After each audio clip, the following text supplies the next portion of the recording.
siyang panahon ning Paskong pangabait at yuta po keng kalimangaldo, ita pong awsan tamong oktaba, ita pong paruminggo. So, it's composed of 8 days niya. Oktaba, from the birth of the Lord, December 25, susulong tapo keng kawalu, with the first week, ing kawalungaldo, ing Domingong daratang, ing solemnidad, ning pangaindu ng Maria, o ing pagmasusyantamo mo namang bayong banwa.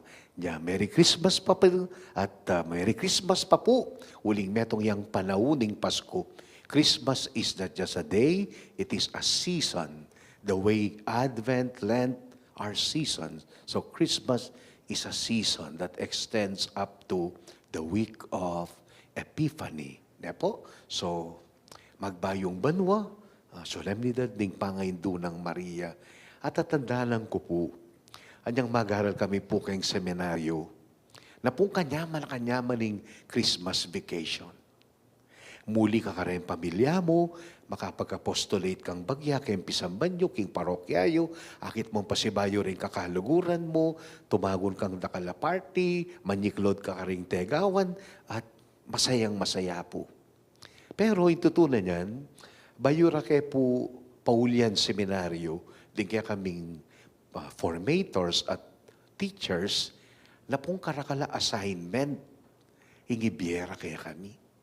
Tambakan na kang assignment. Uling makabaya po yung Christmas vacation.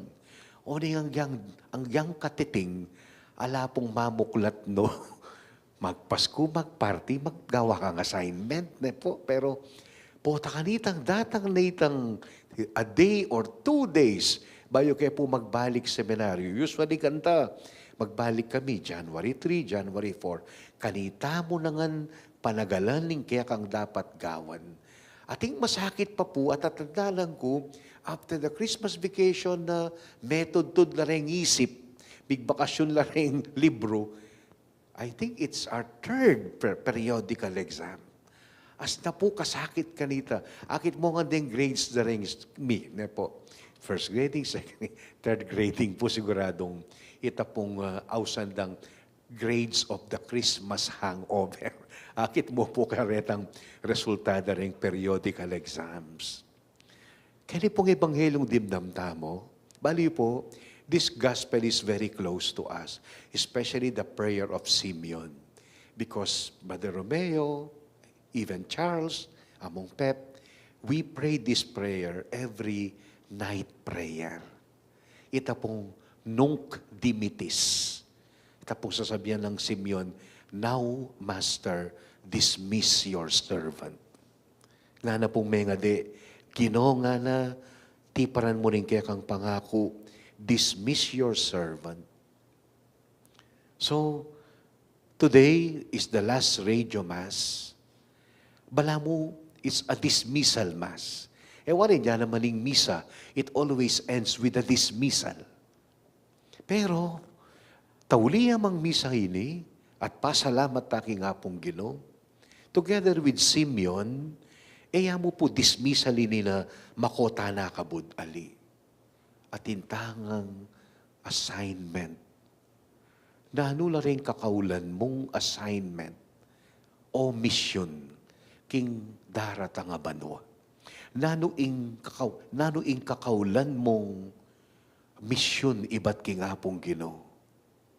Lonye po, yes, it is a prayer that asks for the Lord na dismiss me, ikit ko na. Ing palayan ko, ikit ko na. Ing pengako mo, metupad na. You can now dismiss your servant. Nga na pong Simeon king apong Ginoo, ketang kayang canticle, which is called the Simeon's Canticle.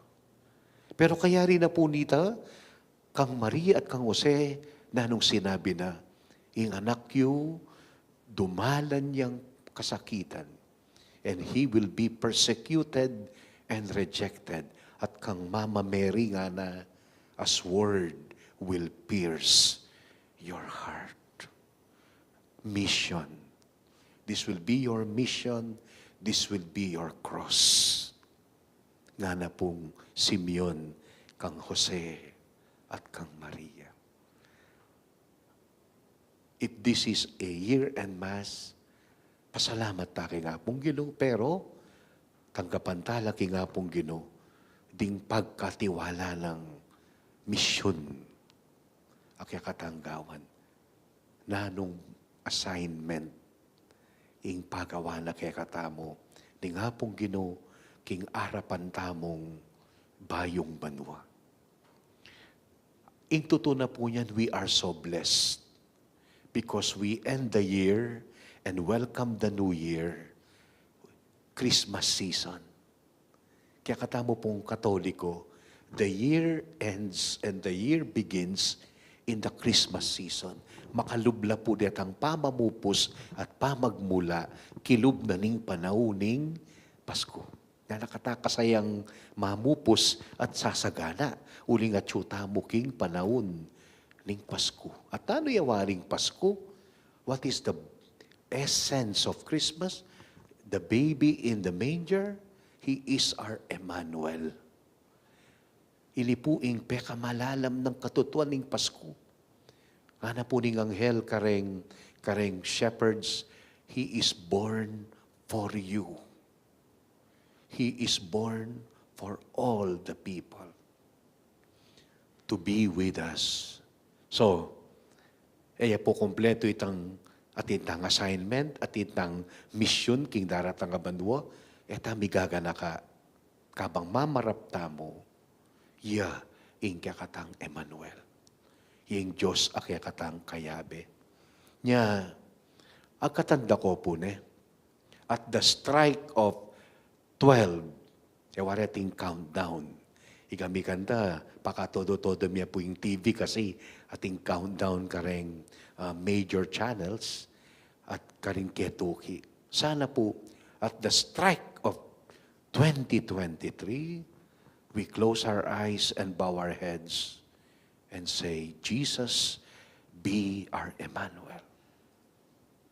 Jesus, be our Emmanuel.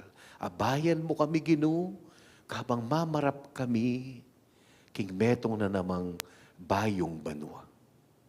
King metong na namang bayong pamagmula. I was watching the morning news. At very symbolic po itang meging programa na ning metong news channel, GMA. Nga na po, pepakit doretang memon ketiking yato. A lot of them, celebrities, politicians, leaders who passed on from January to December, gani pong banwa. And then after the advertisement, deta naman pong newborn. So, those who left and those who came. So, life begins, year begins, year ends. But the Emmanuel is ever with us. Ing Diyos akayabe tamo.